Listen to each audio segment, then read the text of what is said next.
بسم اللہ الرحمن الرحیم الصلاۃ والسلام علی رسولہ الکریم وعلی آلہ واصحابہ اجمعین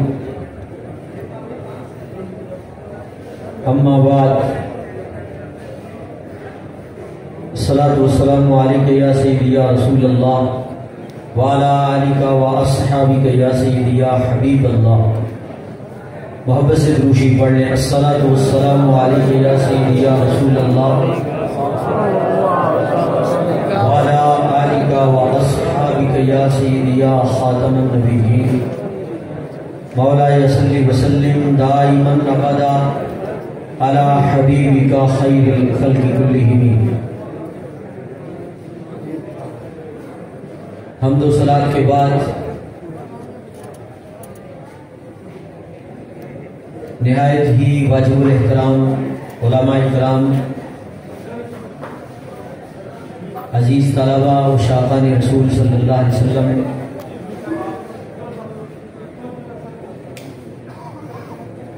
آج کا یہ عظیم و شان سیمینار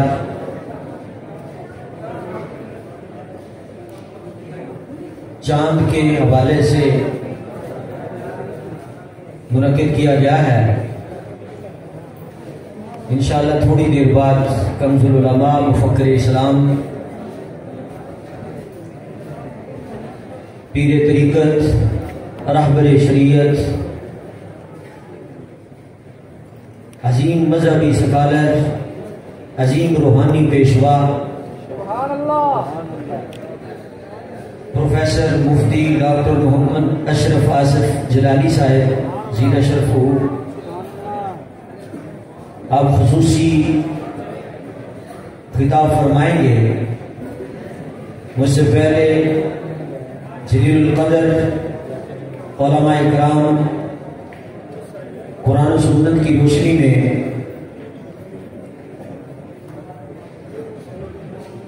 اپنے بیانات فرما رہے تھے۔ میں یہ عرض کرنا چاہتا ہوں، اللہ کا کروڑہا شکر ہے کہ اللہ تعالیٰ نے ہمیں قبلہ قائد محترم کنز العلماء ڈاکٹر محمد اشرف آصف جلالی جیسا عظیم مرد قلندر عطا فرمایا ہے۔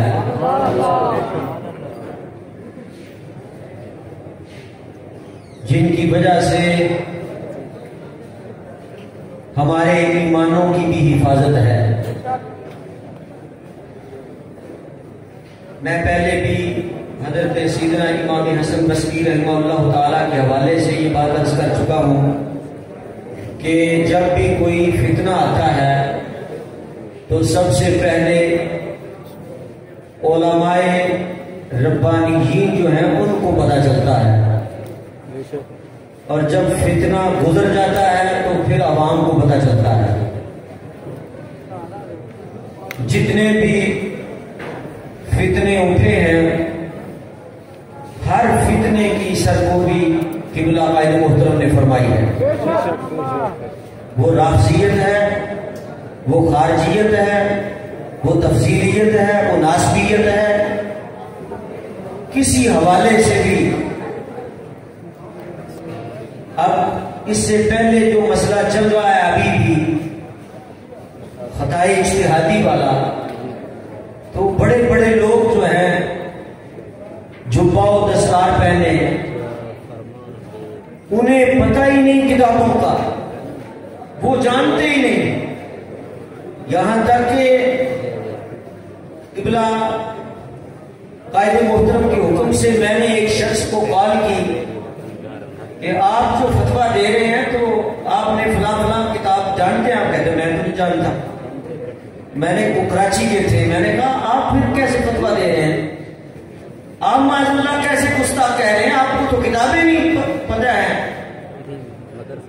نہیں، آپ میری بات، یعنی میں یہ عرض کرنا چاہتا ہوں کہ اب رجوع بھی آ رہا ہے، کئی لوگ آپ دیکھ رہے ہیں رجوع کرتے ہوئے، اور کئی لوگ جو ہیں اب بھی ظاہر ہے وہ ایران کا ادھار کھاتے ہیں، تو جو کھا رہے ہیں پھر ظاہر ہے وہی اگلیں گے، اپنا ایمان برباد کر رہے ہیں۔ قبلہ قائد محترم نے جو ابھی بیان فرمایا ہے کہ اب بھی موقع ہے وہ اہل سنت کے مسلک کی طرف لوٹ آئیں، ورنہ وہ اپنے ایمان کی فکر کرے. ان کا ایمان کہ جس میں وہ نقب زنی کر رہے ہیں اور پیسوں کی خاطر جتنے احباب تشریف لائے ہیں، اس میں ہمیں یہ بات سمجھنی چاہیے کہ ہمیں اپنے پروگراموں میں، اپنی محافل میں علماء حق کو بلانا چاہیے. اور یہ جو نوٹ خور ہیں، 2 نمبر پیر، 2 نمبر نعت خواں، ان سے پورا بائیکاٹ کرنا چاہیے. عوام جو کہتی ہے اس پر نہیں چلنا چاہیے کہ عوام جو ہے وہ اس نعت خواں کے حوالے سے بڑی داد دیتی ہے، اس کے پیر صاحب آ جائے تو عوام زیادہ آ جاتی ہے، فلاں آ جائے تو پھر زیادہ جمع غفیر ہو جاتا ہے. میں ان سے پوچھتا ہوں، محفل جو ہے وہ حضور پر نور صلی اللہ علیہ وسلم کے لیے کی جاتی ہے یا ان نعت خانوں کے لیے کی جاتی ہے 2 نمبر، یا 2 نمبر پیروں کے لیے کی جاتی ہے؟ یہ اپنا تو یہ ایمان خراب کر ہی رہے ہیں، اور ان کے جو مرید ہیں وہ بھی پھر ان کے پیچھے پیچھے ہیں. جب ہم یہ بات کرتے ہیں عوام میں یہ رافضیت غیر محسوس طریقے سے کہاں تک سرایت کر چکی ہے کہ جب ہم ان حوالے سے بات کرتے ہیں، 2 نمبر پیروں کے حوالے سے، 2 نمبر نعت خانوں کے حوالے سے، 2 نمبر خطیبوں کے حوالے سے، تو لوگ جو ہیں علماء اہل سنت کو اب بھابی کہنا شروع کر دیتے ہیں اور انہیں 2 نمبر اور کہتے ہیں یہ اہل سنت سے فارغ ہیں، حالانکہ خود ان میں رفض جو ہے وہ سرایت کر چکا ہے. تو ہمیں اب بھی ہوش کے ناخن لینے چاہیے کہ ان کا بھرپور طریقے سے بائیکاٹ کیا جائے. لاکھوں روپیہ عوام اہل سنت 2 نمبر نعت خانوں کو، 2 نمبر پیروں کو دیتی ہے، اور ہمارے مدارس جو ہیں وہ ویران ہیں. ہمارے طلبہ وہ 2-3 وقت جو ہے وہ روزانہ کی بنیاد پر دال کھاتے ہیں، اور سارا پیسہ ان نعت خانوں کو دے دے کر، ان پیروں کو دے کر، اتنے عالی شان تو بنگلے صدر اور وزیر اعظم کے نہیں جتنے 2 نمبر پیروں کے لینڈ کروزروں میں پھرتے ہیں، بڑی بڑی گاڑیاں اور یورپ کے گرین کارڈ ان کی جیبوں میں ہیں. یہ کیا جنت دلوائیں گے؟ یہ کیا بخشش کروائیں گے؟ ان کی تو اپنی متواری نہیں ہے. اس لحاظ سے یہ سوچنا چاہیے جس کا جتنا بڑا چپا ہے وہ کہتے ہیں یہ اتنا ہی بڑا ولی ہے، جس کی جتنی بڑی گاڑی ہے، جس کا جتنا بڑا بنگلہ ہے، جس کی جتنی بڑی کوٹھی ہے، اس لیے وہ سچ فرماتے تھے. قبلہ شاہ صاحب غزالی زمان رحمۃ اللہ تعالی علیہ فرماتے تھے کہ علماء اہل سنت نے تو اتنا نقصان نہیں کیا مسلک کا جتنا عوام اہل سنت نے کیا ہے. عوام اہل سنت 2 نمبر پیروں کو بلا کر، 2 نمبر نعت خانوں کو بلا کر، کراچی سے ایک نعت خان کو بلایا جاتا ہے، 1 لاکھ روپیہ دیا جاتا ہے. وہاں سے بلایا جاتا ہے، یہاں کسی کو نعت پڑھنی نہیں آتی، صرف اور صرف ریاکاری. حدیث شریف میں جو رسول اللہ صلی اللہ علیہ وسلم نے فرمایا تھا کہ میں تو شرک کی جڑ کاٹ کے جا رہا ہوں، قیامت تک میری امت شرک نہیں کرے گی، ہاں ریاکاری ضرور کرے گی. تو ریاکاری میں ڈوبے ہوئے، ریاکاری کے لیے لاکھوں روپیہ اس پہ لگایا جاتا ہے. ان عوام کو، ان لوگوں کو اہل سنت کے مدارس نظر نہیں آتے، اہل سنت میں پڑھانے والے مدرسین نظر نہیں آتے.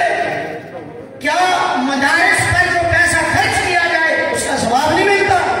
کیا اس سے حضور پر نور صلی اللہ علیہ وسلم خوش نہیں ہوتے؟ کیا یہ لاکھوں روپیہ ان کو دے کر صرف اور صرف نمود و نمائش پتا چلے فلاں سیٹ ہے، اور ان لوگوں نے زیادہ مسلک کو نقصان دیا، ان لوگوں نے غلط اشعار پڑھ کر